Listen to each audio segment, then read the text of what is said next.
society.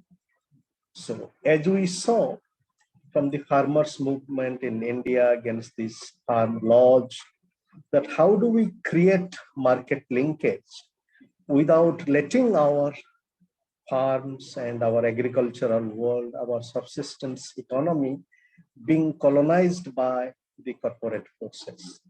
So I hope Professor Dey's presentation would also touch some of the broader challenges that we have today.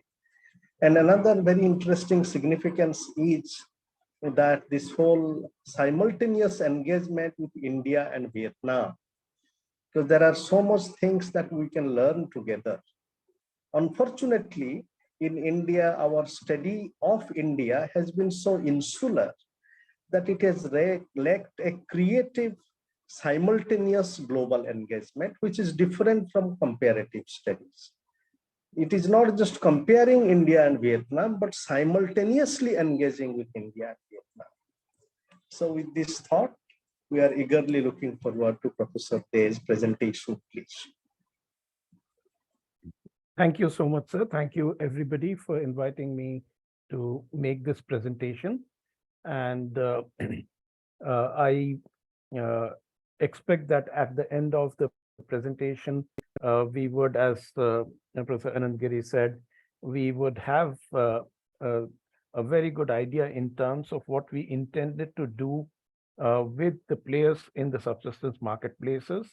So what we did was we looked at both India and Vietnam as representatives of the emerging markets, and we looked at the kind of frameworks that are available and whether they are adequate enough to meet the requirements of the subsistence market players, or whether they are adequate enough to address all the concerns of subsistence marketplaces. So that's how we started thinking about it. So the initial trigger for this was based on a lot of work that I have done with the farmers of Raitu Bazaar of Andhra Pradesh, of course now Andhra Pradesh and Telangana. And so this is a concept which came up way back in the 80s when the then Agricultural Secretary M.S. Gill had visited the USSR, then it was USSR, of course, and he saw farmers markets there, and he was quite impressed by the functioning of the farmers markets, where there were no middlemen, no intermediaries, and the farmers would bring their produce to the market and sell it to the sellers directly.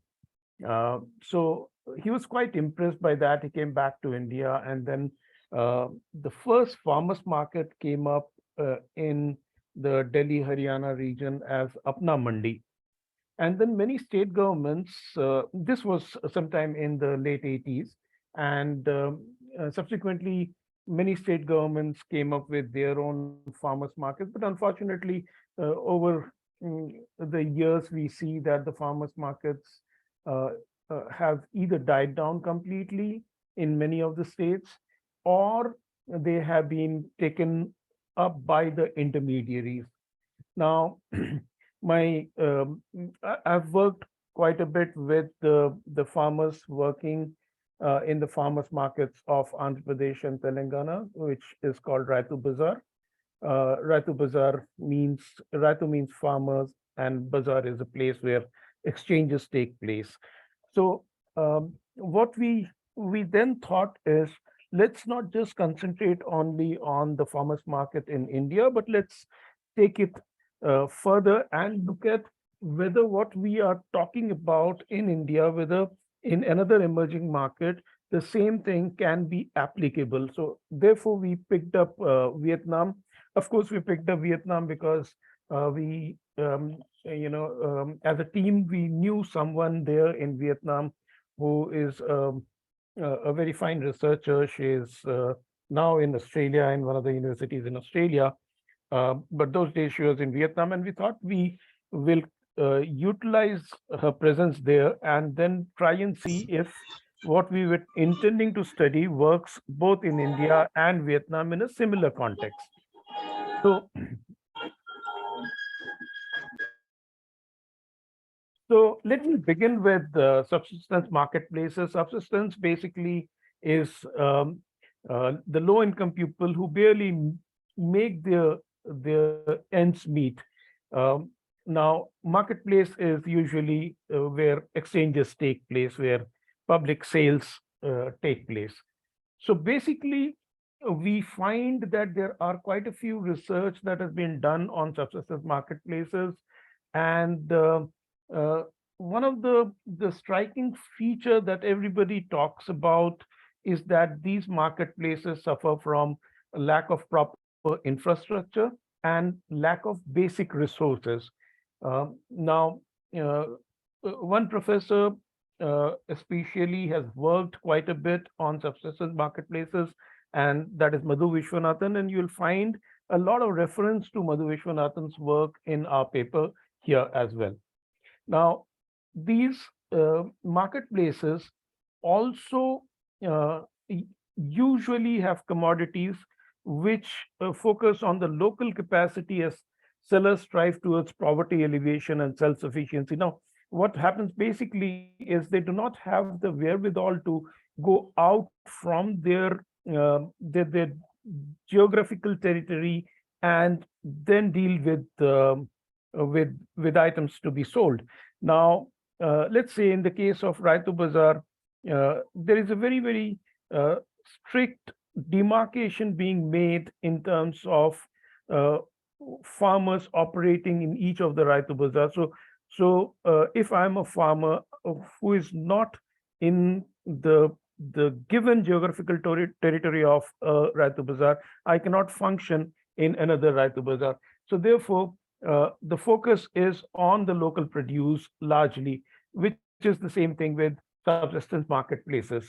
Now, these these market players, as I said, they have they have resources which is which is just barely enough for day-to-day living, but they have a lot of other positives. They have a lot of abundance in other life dimensions, and which makes the studies of subsistence marketplaces so very interesting.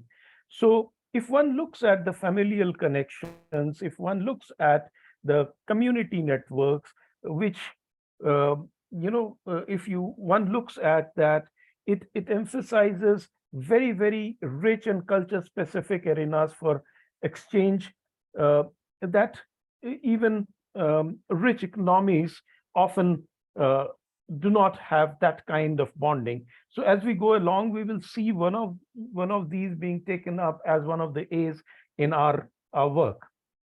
Um, the subsistence marketplaces also cater to basic needs of consumers with economic activities centering on relatively low skilled, physically demanding labor. Now, when we are talking about Raitu Bazaar, we are essentially talking about small and marginal farmers. And these are essentially people who are not very highly educated, not very skilled, but can put in a whole lot of physically demanding labor. So that is another area of uh, specification of subsistence marketplaces. Now, why is it important for us to study subsistence marketplaces? Uh, as I told you, subsistence marketplaces, the subsistence players are those who um, do not have many a times the basic luxuries of life, the basic needs, forget luxuries, the basic needs of life. So why is it important for us to study the subsistence marketplaces? So one of the things which I spoke about was life circumstances, and that's important. We will, as we go along, we will look at we'll look at through some of the responses how we can understand what kind of life circumstances I'm talking about. Um, we will also look at, though the research does not look at consumers, but we'll also try and understand why do customers usually come back to these markets. Though let me give a caveat here. One of the things which happens in subsistence marketplaces is both the seller and the buyer are from a similar kind of economic strata. But the two markets that we picked up, it's the sellers are from they are subsistence market players, but the buyers need not necessarily be like that. So therefore, we have not concentrated on the consumer part, but we have only concentrated on the sellers and the support that they need to make their ends meet. And as I said, we also have looked at the networking part of the communities.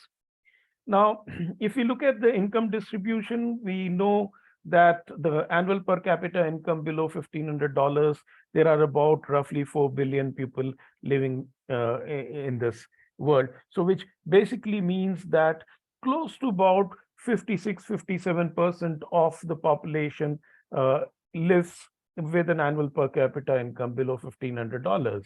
Now, the moment we look at something like 1,500 to 20,000, you can add another 1.5 to 1.75, which basically means that we are looking at something like 5.5 to 5.75 billion people, which basically means it's roughly about 80% of the world we are talking about.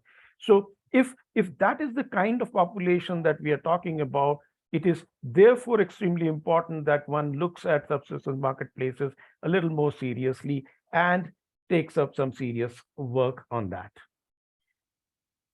So let's try and look at what farmers markets are essentially and how do they function. So basically, there has been a lot of research that has been done on farmers markets. Farmers markets in developed countries function a little differently. Just to give you one example, when you go to the US and look at a farmer's market, you will find that it's kind of a community work that they have done, whereas in India, it's government supported. The second thing is that the farmers markets usually in the Western countries do not operate on all days of the week. It operates only on fixed days. So there may be a farmers market in one city which works only on Wednesdays. There may be another farmers market on another city which works only on Fridays. Whereas if we look at Raitu Bazaar, for example, it operates on all days of the week. So there are quite a few differences like these, which are important in the context of farmers markets when we are talking about specifically Raitu Bazaar, as compared to that of the Western countries. But there are some researchers who have tried to put it in their own ways. So if you look at what Karman has said, it's a gathering of the tribe and a collection of freshly harvested fruits and vegetables. One of the common things which runs across all the farmers markets is that the produce that is sold in the markets are all local produce. So it's therefore locally produced, locally consumed kind of a marketplace. What Wolf has said is that it's increasingly a visible part of the urban farm linkage. There is an increasing rise in the popularity, which was observed when this paper came up. This is, of course, a little dated. It's 2005 paper.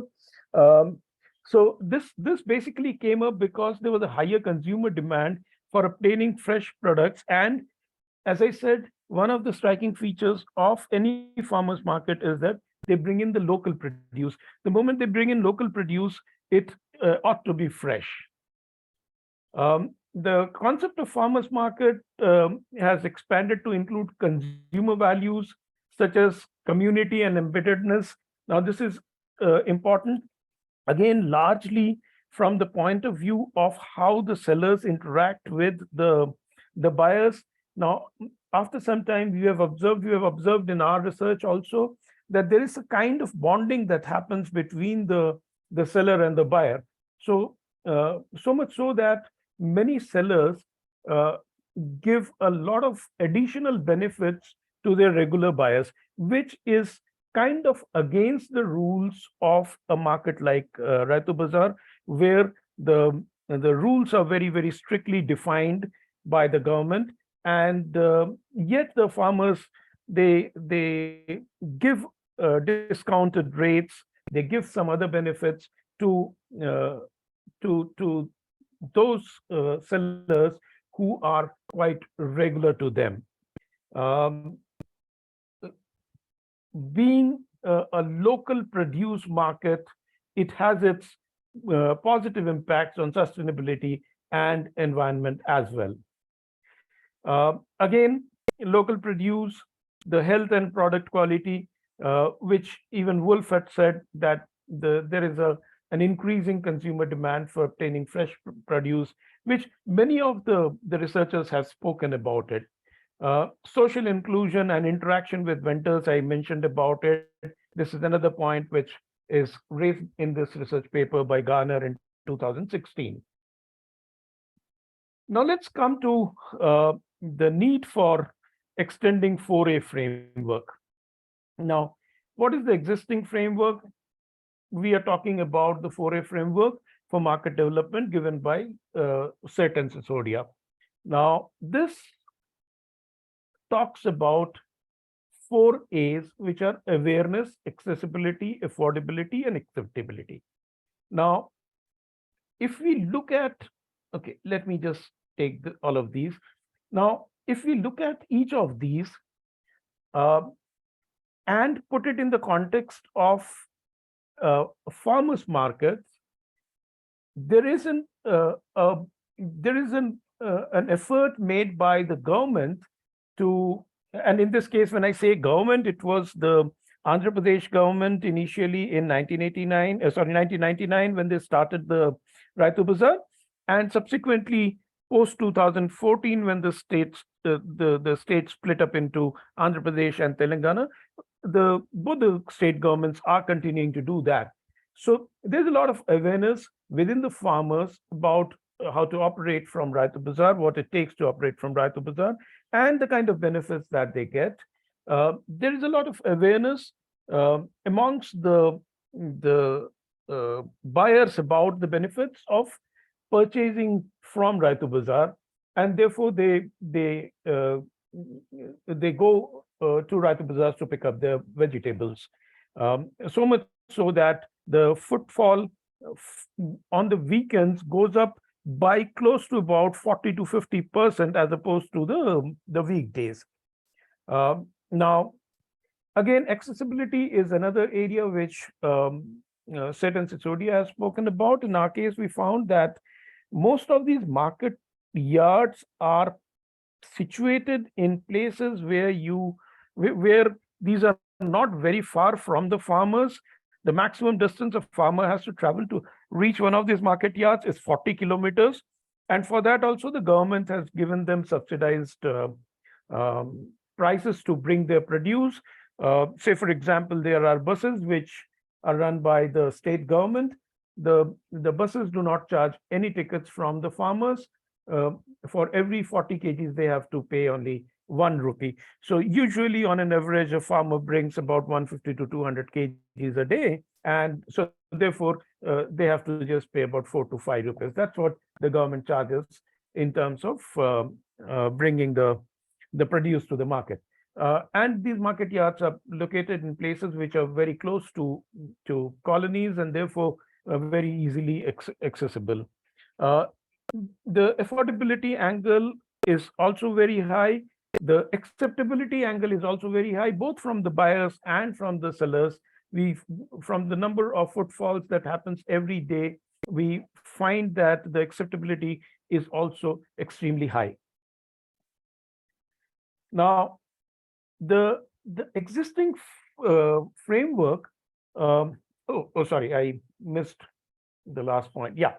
The existing framework takes into consideration customers' desires based on their willingness to pay for a product.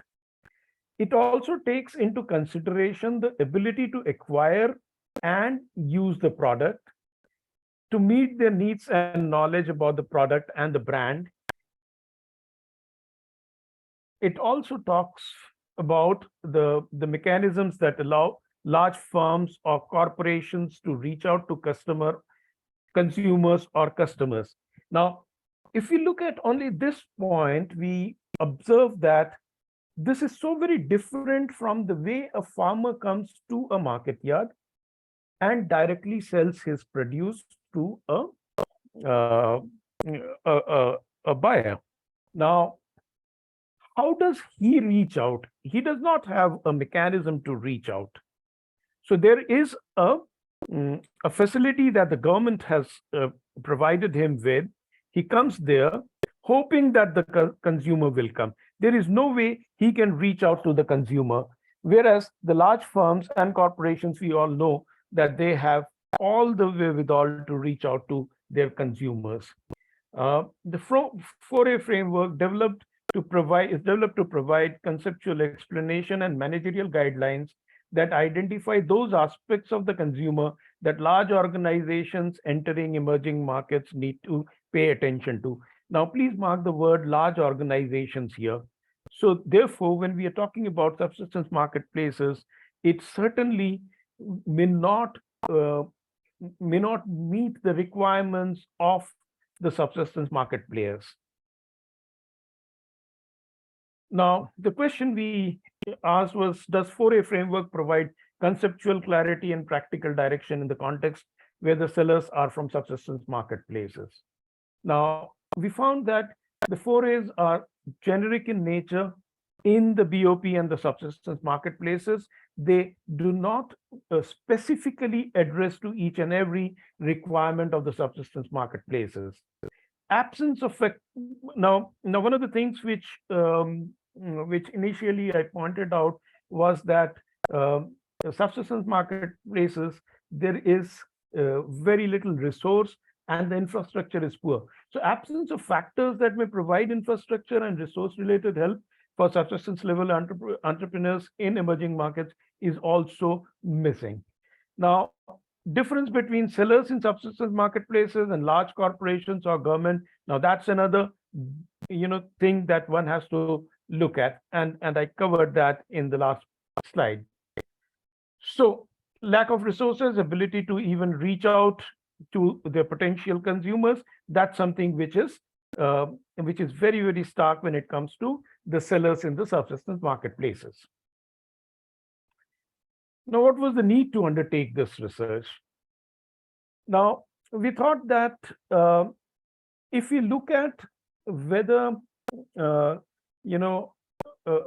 independent relationship exists between sellers in the subsistence markets and their consumers, if so, then there is a need to investigate the market development process. So that was the need for us to undertake the research.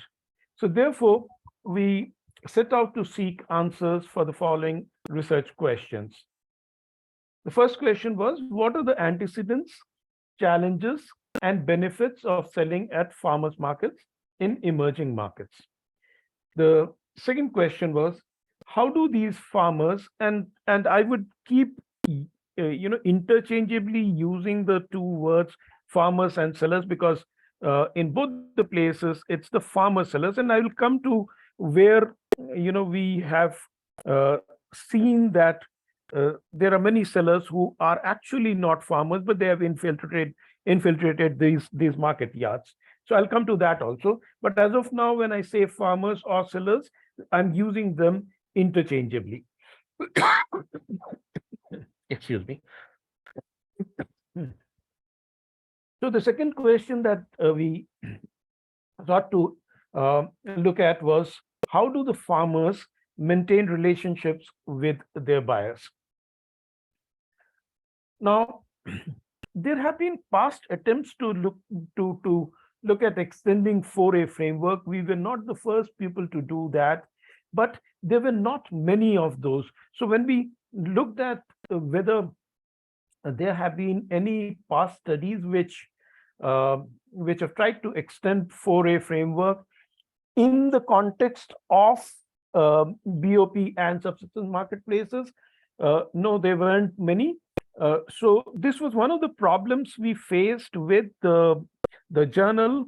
The journal was not willing to accept, in the absence of the studies in the past, they raised this concern that, look, we need to look at it from the point of view of the prior studies done in that area. Now, we were convinced that there needs to be additional A's to the existing 4A's, but somehow then we had to go back again and we had to look at what kind of studies have attempted to extend 4A framework. So that's when we looked at an attempt made by Kamande and Jarholt in 2013. They had proposed a 5A framework. So they added another A called availability to make it more applicable to BOP and the subsistence marketplaces. So that was one attempt made by one in one paper. We also found there was a dissertation by a person called Abendroth, and later we found a paper also, Abendroth and Pels, who had extended the 4A framework by including literature from co-creation and market separation to present a framework that firms can use for evaluating the nature of gaps between the firm and the consumers. But while we were taking this, we were not very sure whether we can, pick something up from here. So we relied more on convincing the journal, the editor, associate editor, and the reviewers that this, though this study was aimed at extending 4A framework, it need not necessarily be fitting into the exact model that we are looking at. There was another study which was done by Lowe in 2018. There was another study by one of the co-authors of this paper, Minati and her colleague Ramendra in 2021. They looked at 4A framework from a different perspective for a different group, and they said that there is a need for looking at extending the framework and incorporating possible new A's. Now, what were the gaps that we observed? So the gaps those studies observed were absence of factors that may provide infrastructure and infrastructural help. None of those, studies did mention about infrastructure and infrastructural help. Other resource-related help to the subsistence marketplaces. So therefore, we came up with the basic objective as to investigate the market development process in subsistence marketplaces among the farmers, to identify possible barriers and or facilities of market development beyond the 4A's given by Seth and Sisodia. The strategy was that we started the 4A framework for market development as the base, and then we uncovered additional 3A's specifically applicable for the subsistence marketplaces in the study. Now, we have not claimed that this will be true for all the subsistence marketplaces, and that is why what we are trying to do now is we have now reached out to a set of women farmers very close to Mysore, and the data collection is over, and we are now trying to test whether that 7A framework works with those farmers as well. If that works, then we would like to try and generalize this framework, and maybe at some point in time get a theory out of this framework. So what were the approaches explaining market development? We looked at the bottom-up approach, the needs, advantages, and disadvantages faced by the micro entrepreneurs or these small farmers in the subsistence marketplaces. Now, micro entrepreneurship usually, who all do it? They take it up just to ensure that somehow they meet their livelihood. So it's a challenging kind of a situation that the micro entrepreneurs are in, and this is a response to the uncertainties faced by these poor people with regard to their livelihoods. Now, this bottom-up approach is also for interventions that are for these micro entrepreneurs. to work on creating value that results in the inclusiveness of communities. Now, this is something which came out from our study as well, that there is a lot of inclusiveness that we found amongst the subsistence market players, and there is an intent to do social good in business. So this is something which we found when we studied the literature. Now, what are the top-down approaches? So top-down approach, macro level perspective adopted by a government or a business entity that wishes to enter or facilitate a somewhat underexplored market territory. Large firms or governments, again, in our case, we would, since we were talking only about the emerging markets, so the paper that we studied was talking only about emerging markets. So large firms or governments in emerging markets likely to contribute to the aggregation of demand in the subsistence consumers who have fragmented demands. Enhance financial rewards for the micro entrepreneurs as well as for their businesses. So onto the methodology, we adopted a qualitative approach. We went in for the in-depth interviews, observations. So we interviewed 25 farmers from Raitu Bazaar in India. We interviewed 10 farmers from the Thu Duc agro market in Vietnam, in Ho Chi Minh. And one of the things where we struggled was and one of the very logical questions that you can ask, which the reviewers and editors asked us till the last moment, when we could convince them the need for or why we only went for 10 farmers in the Thu Duc agro market. Excuse me. One of the things which we found, that despite the good intentions of the government to have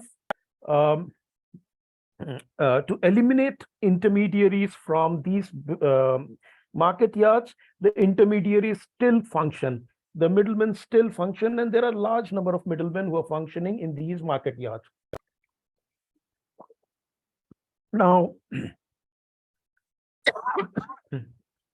if you look at Raitu Bazaar, for us to identify who the real farmers were, and 25 of them willing farmers who could answer our questions, who could give us the time, who could answer our questions properly, we could find that. But in the Thu Duc agro market, the concentration of the middlemen, or the percentage of the middlemen functioning there, was pretty high, and therefore we had to look at only only respondents whom we could verify as yes, these are farmer sellers. So that's why less number of respondents that you find in Vietnam. The purpose was to examine how sellers living in poverty arrange to bring their goods to the marketplace, transact with their customers in the marketplace, influence the subsistence marketplaces in which they operate from, to understand the role of government as a facilitator. We used the grounded theory approach. Why grounded theory? Because we wanted to undertake theory elaboration with an iterative examination of the quotes that emerge from the data, and we used the grounded theory approach because we took exactly the words and then the quotes were created. It also allows examination of data to inductively construct a theory while maintaining the worldview of the participants in the study. It also helps to develop a conceptual framework of marketing interaction in the subsistence marketplace, and therefore we looked at the grounded theory approach. So what we did was we basically started from theory elaboration. So we went into a construct specification approach.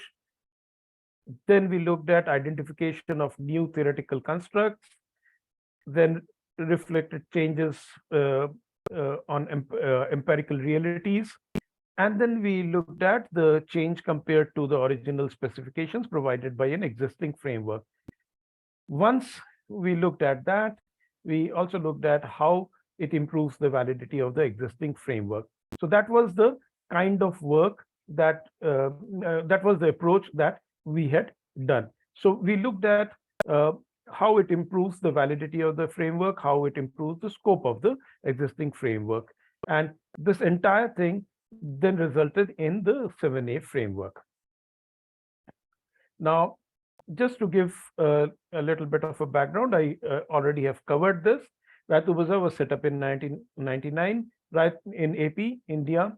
There are about 133 functional such markets in AP and Telangana. Some reports say there are more, some reports say there are less. Exact numbers is very difficult to get because there are some market yards which uh, are non-operational but yet are on records. So this I have picked up from the government source, and that's where I found this figure to be correct. Raitu, as I said, means farmer in Telugu. Bazaar, the word comes from Persian bahachar, which is a marketplace consisting of multiple small stalls or shops. Now, it's basically an institutional framework which facilitates the direct interface between farmers, producers who also are sellers, and the consumers. This was initially set up with the aim of eliminating middlemen. Now, one of the things which many agricultural um, researchers have shown that there is about 65% of a rupee which goes into the inefficiencies of the supply chain and that of the intermediaries. There's only 35% which comes to the farmers. So therefore, the Raitu Bazaar was set up to address that concern as well.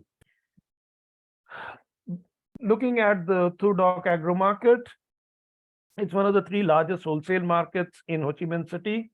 It's built on 20 acres, 20 hectares of land. It's functioning since 2003. Farmers harvest their produce during the daytime and sell it in the evening. So there's a little difference between the Thudok agro market and the Raitu Bazaar in the sense that the Raitu Bazaar functions during the daytime. So one of the functioning of the one of the ways to look at how Raitu Bazaar functions is that we looked at the entire family and tried to understand if the farmer comes here and sells, then who works on the farm? And we found that the entire family is involved in the process. So maybe the farmer's wife comes to sell the produce while the farmer is working in his farm. Whereas here in Thudok agro market, what happens is that farmers come in the evening and sell their produce. So it basically is throughout the night that market yard functions. And it goes on till about noon the following day, and then most of the farmers by that time have left. So that's how the 2 markets function. The questionnaire designing happened with the semi-structured questionnaire with open-ended questions in English, data collected on experience of farmers in doing business in Raitu Bazaar's selling and buying process, facilities available in the market yards, infrastructures available in the market yards, payment process, relationships with other farmers of the market yards, with the authorities of the market yards, and with the buyers at the market yards. Now, interviews were conducted by one of the authors in India and in Vietnam. Now, in India, I conducted the interviews with the help of an interpreter. In Vietnam, the Vietnamese co-researcher conducted all the interviews. An inductive theory building process was employed to conduct this research.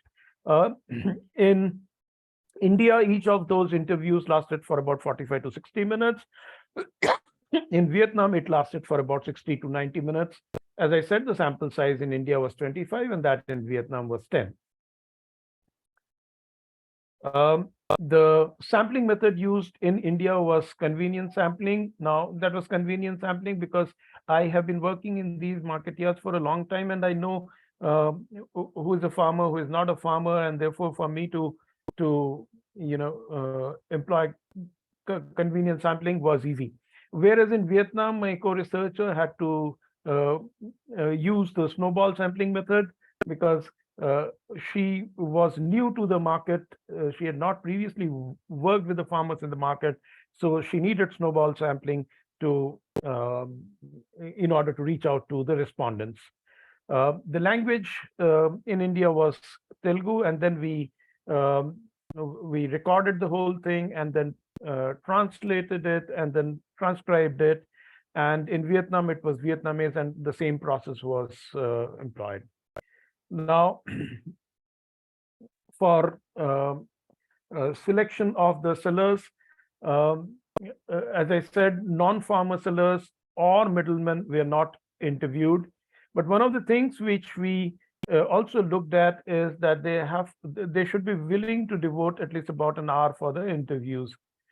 We gave compensation to the respondents as well. In India, we gave INR 300 or roughly about 4 USD, and about 100,000 Vietnamese dong, which is again roughly about 4.5 USD types.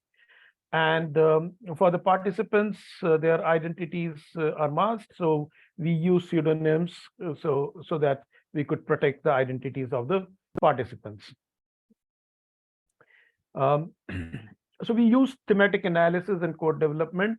Key themes and patterns were identified and analyzed. Themes identified were used as attributes, descriptors, elements, and concepts. The aim was to identify additional A's that contribute to the 7A framework. So for the code development, we did not use any of the softwares, Atlas DI or NVivo. We did not use that.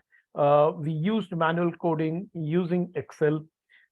We tracked the first order concepts and the second order themes. And then the three of the co-authors independently identified the first order concepts and the second order themes, words representing recurring themes in each response, and assigned labels. The three co-authors then discussed the classifications of the themes with all researchers in the team to reach a consensus.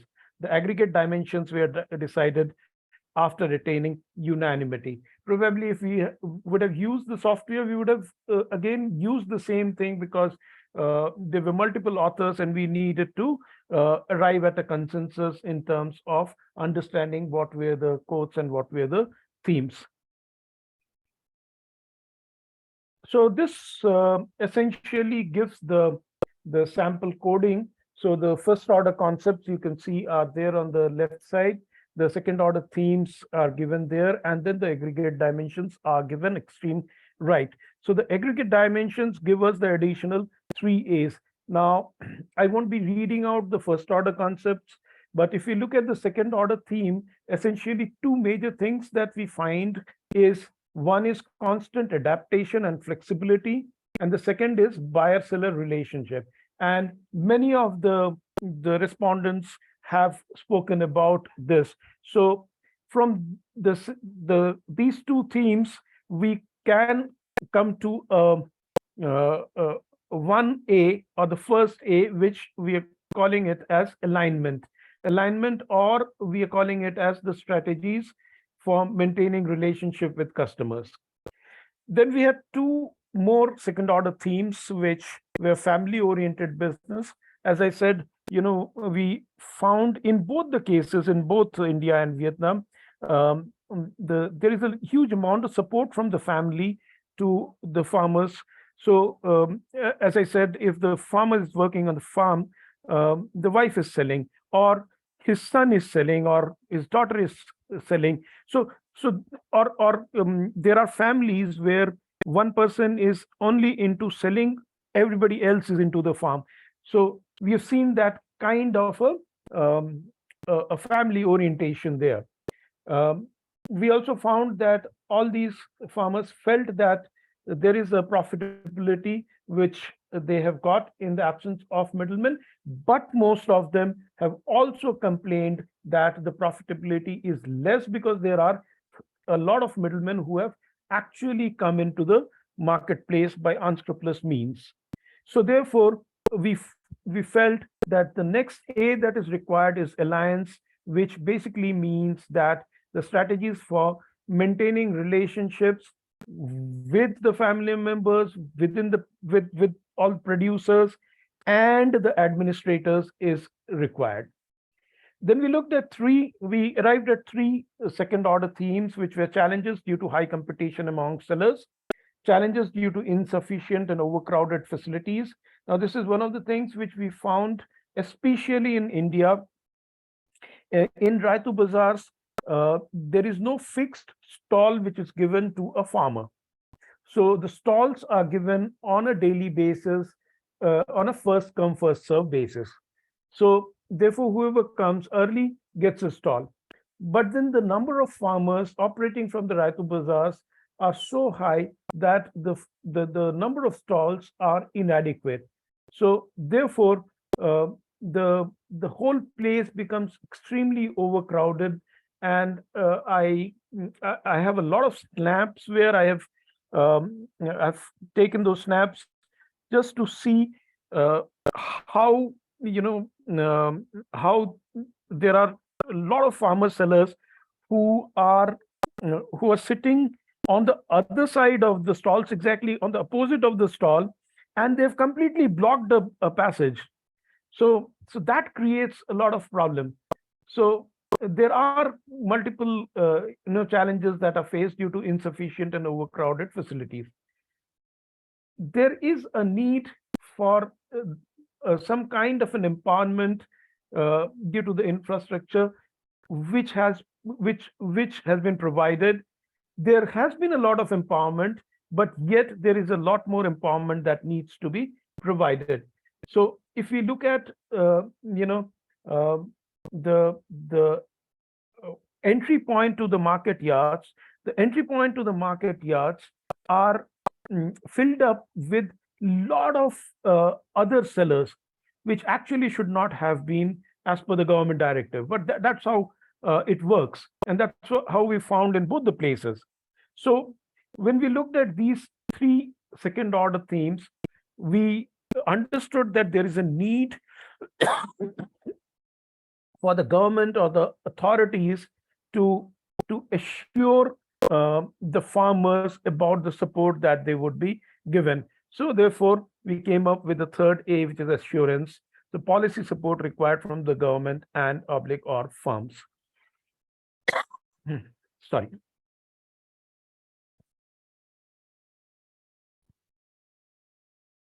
I'm not getting into the details of this. So this is basically, again, an elaboration of the analysis process. So there's a paucity of time. So I'll just quickly go through the three additional A's. So as I said, alignment strategies for maintaining relationships with customers. So need for subsistence farmers to align their market related strategies with that of the buyers. Now, I've put in a quote from one of the farmers operating from India. And if you look at,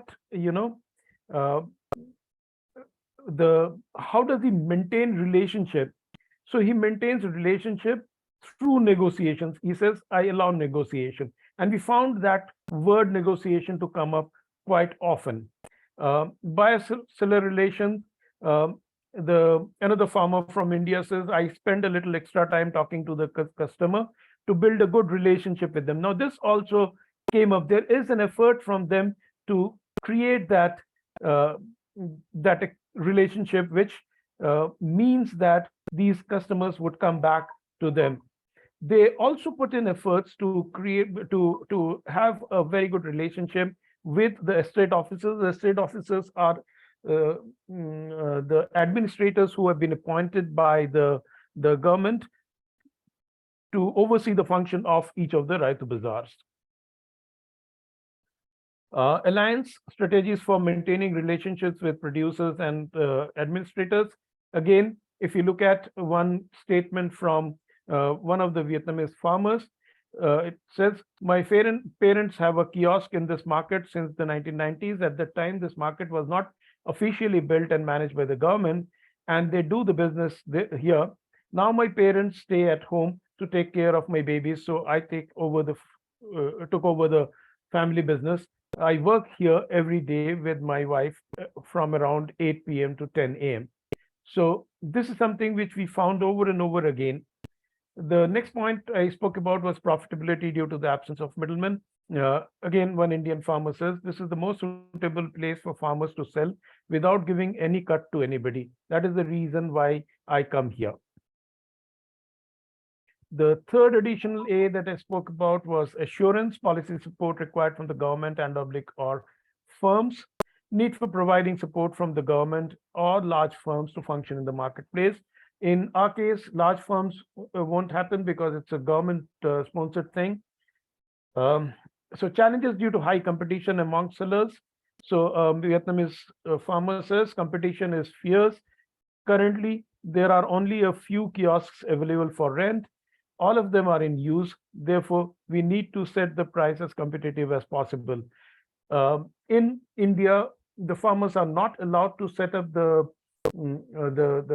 prices as per their wish. The prices are set up by the estate officers with the help of 6 farmers picked randomly. And what they do is they receive the wholesale markets prices in the morning by about 6:37, and once they receive the wholesale market prices, they add an additional 20% on top of it, and that would be the rate at which the farmers would be able to sell. Now, what is the benefit for the farmers selling in Raitu Bazaar? The farmers usually in the wholesale market, they have to give a percentage of about 10%. So that their produce is purchased. So let's say I have to sell something for 100 rupees a kilo, I would actually end up getting 90, whereas the wholesale price is 100. Now, when the wholesale price rate comes to the Raitu Bazaar, there is an added 20% to that 100, which means it is 120. So as a farmer, as opposed to 90, I would be getting 120, which basically means that I'm getting straight away 33% more than what I would have gone from the wholesale market. So therefore, what is applicable in Vietnam in that sense is not true for Raitu Bazaar. Challenges due to insufficient and overcrowded facilities, I spoke about that. So one of the Indian farmers has said stalls are not available for everybody. About 70 to 80% of the shops are occupied by sellers who pay money. Now, this is something which we observed during our research. There are a lot of people who bribe the estate officers and take the stalls, whereas the policy that the government had made was that the stalls would be given on a first come first serve basis. So therefore, there is a need for the government to look at that. The benefit, one of the benefits that the farmers have said that they have got from the infrastructure that was provided is that there has been a straight benefit on increased income. So we found that the alignment essentially is done primarily through the efforts of the sellers. One of the major differentiators for sellers is in developing a relationship with buyers. To establish long-term relationships, sellers resort to some kind of adaptation and flexibility. And everyone selling similar products at the same price, alignment is the only way to attract and retain customers, which came out very, very prominently in the research. So if you look at alliances, the importance of alliances in the form of family members, or close relatives, or friends, and between farmers and administrators. There's a need for an improved alliance between farmers and administrators through the creation of a group of farmers that works along with the administrators. It's already in place, but then it's not working in the way it was envisaged. The low literacy rate among farmers necessitates the the need for this alliance to work properly so that farmers are made aware in a transparent manner of all the facilities provided to them in these marketplaces. Again, something which should have been done very seriously has not been done. So assurance to be offered by the government to the farmer sellers of these subsistence marketplaces so that they can sell their produce directly to customers without any intervention from middlemen. Farmers with valid ID cards only to operate in these marketplaces. At least in Thudok agro market, we found that those who occupy the kiosks only are allowed to sell. So if a farmer has a kiosk, he owns that kiosk. Whereas in Raitu Bazaar, we did not find that. However, in Raitu Bazaar, the farmers are given ID cards. Farmers are given ID cards, but many a times farmers without valid ID cards are also allowed to operate from the market yards. So that needs to be looked at, and the government has to give assurance to the farmers that this would be checked. Renewed assurance from government through the proper implementation of the policies. As I said, many of the policies that the government has laid down are very, very good. If they are implemented properly, then there won't be any problem that the farmers would face. So I will skip this because this talks in terms of the managerial implications, etc. But this is what essentially we looked at, and this is the framework. So this is the, on the left-hand side, you find that you have acceptability, affordability, accessibility, and awareness, which is basically what Professor Seth and Sisodia they have given. And so what we are talking about as the successful solution for subsistence marketplaces in emerging markets. So additional 3 A's, and that is how we have brought those 3 A's of alignment, alliance, and assurance. So this is the entire framework that we are talking about. So I think I have crossed the given time.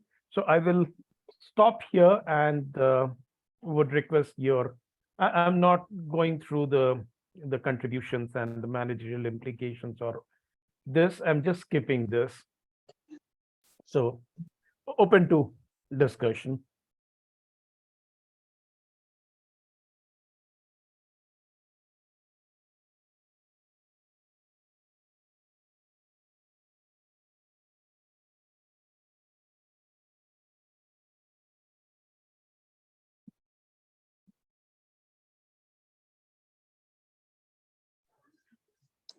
So thank you, Professor De.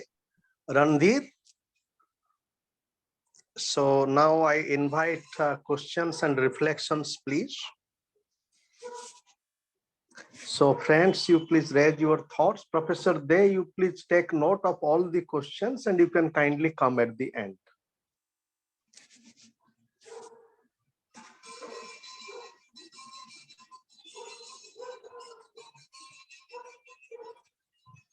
Any question, please?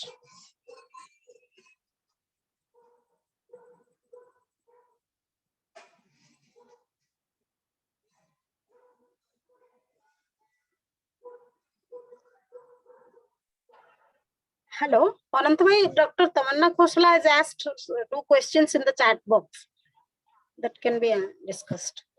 Okay, Dr. Tamanna, you can please ask this question yourself.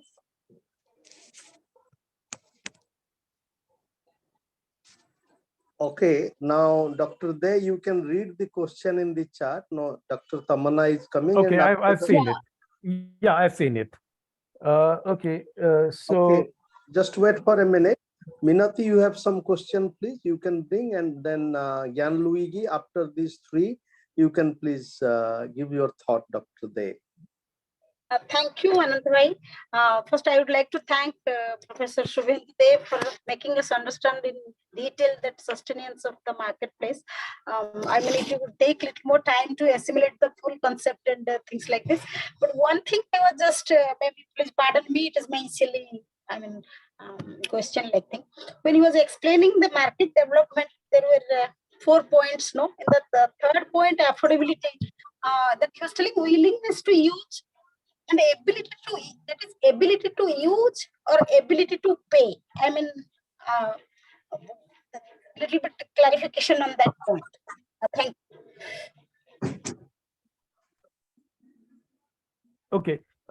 If we look at what Professor Set and Sisodia they have spoken about, is it is both from the, if you look at a product or a service, it is about the consumer's ability to pay as well as the willingness to pay. So it's kind of, you have the ability to pay, but you do not have the willingness to pay. That won't work out. So therefore, it is talking, when it's talking about affordability, it is talking purely from the point of view of both the ability and the willingness to pay. Thank you.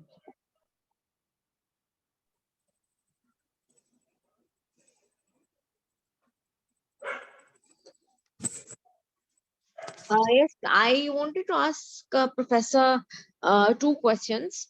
One is, what is the difference between emergent and developed economies as far as farming system is concerned? And secondly, what is special about developed economies which is not there in emergent economies? Okay, Dr. Tamanna, this would be a little, outside the scope of my area. I work only with the subsistence marketplaces, as I said, and specifically with the farmers market. So to address something on the farming system as a whole, I think I'm not adequately equipped to answer that. No problem. No problem. But when you say what is special about developed economies, which is not there in emergent economies, when we, if I were to compare the farmers markets, one of the things straight away comes up is, if I look at the farmers markets in, let's say, the US, the infrastructure there is fabulous. You will find that every farmer that is selling their produce there, they have proper infrastructure available to sell their produce, which, as I said, is not the case in the Raitu Bazaars. Even in Tudok, we found infrastructural deficiencies. So that I can straightway tell you, in the context of the farmers markets, that there is a major deficiency of the infrastructural requirements. In terms of the community that runs the farmers market, as I told initially, that the farmers markets are run by communities there. The farmers markets are run by the government here in these two cases that we looked at. Now, therefore, as the study finds out, one of the things which is required is an assurance from the government that the policies will be implemented properly. Believe me, I've spoken to the CEO, I've met the CEO of the Raitu Bazaar, and I have shared all my research findings with him, and he has agreed that yes, there is a need to look at it a little differently. However, he also told me that they are now looking at not just not just selling from the market yards, but whether the government can collect the vegetables from the various villages itself. So they have created provisions for that. So there is some kind of assurance that has gone on from the government side to that effect. So maybe in a later research, I'll bring that also in here. Sure. Thank you. So hope that addresses your question. Thank you so much. Thank you. Any other question?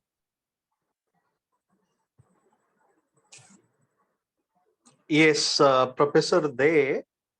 Now, in terms of these spaces in Vietnam and India, now both of these are government constituted space. But that's right.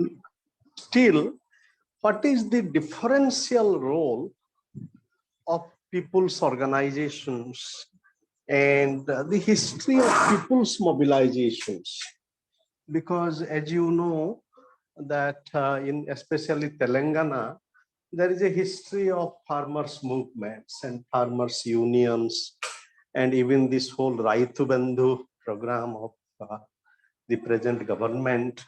And before that, Chandrababu Naidu, and though these were government programs, but they had a kind of objective of people's organization and mobilization.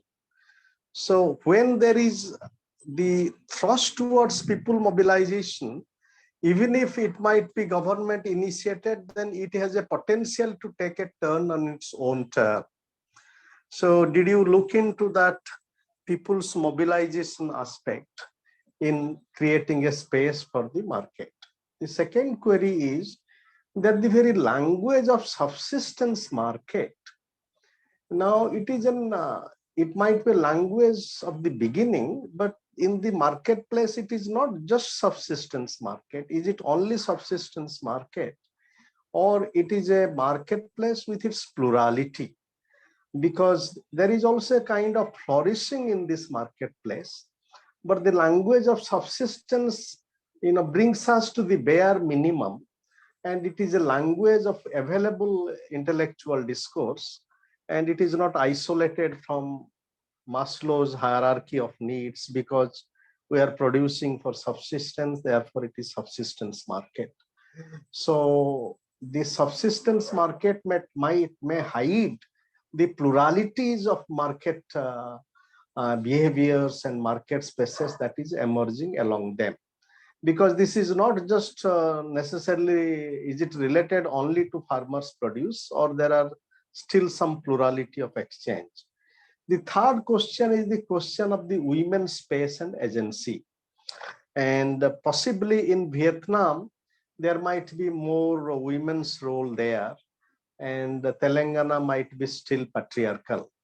But the other studies shows that when women come to market to negotiate that space, that there is a lot of challenges. For example, you bring your produce, and then your produce is being measured by these measurement people, and they would ask for a sexual favor. And so all these are also parts of the market space, the social organization of market. So therefore, access is not just the access that we are talking about, but the gender dimension of access and its vulnerability. So thank you for your thoughts on these. Okay, sir. On the on the last point that you made, obviously that's not what we set out to look at. But if I could take you back to the picture that we put out, and you will find, one second, I'll just share it with you again. Just give me a second.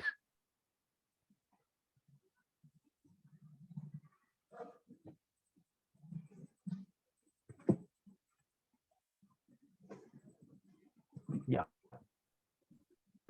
So interestingly enough, if you look at this picture, and you would find two ladies sitting in two stalls, one after the other. The interesting thing that we found is that there are many ladies who are coming to these market yards to sell. So to that effect, one of the points that we raised was that there is a lot of bonding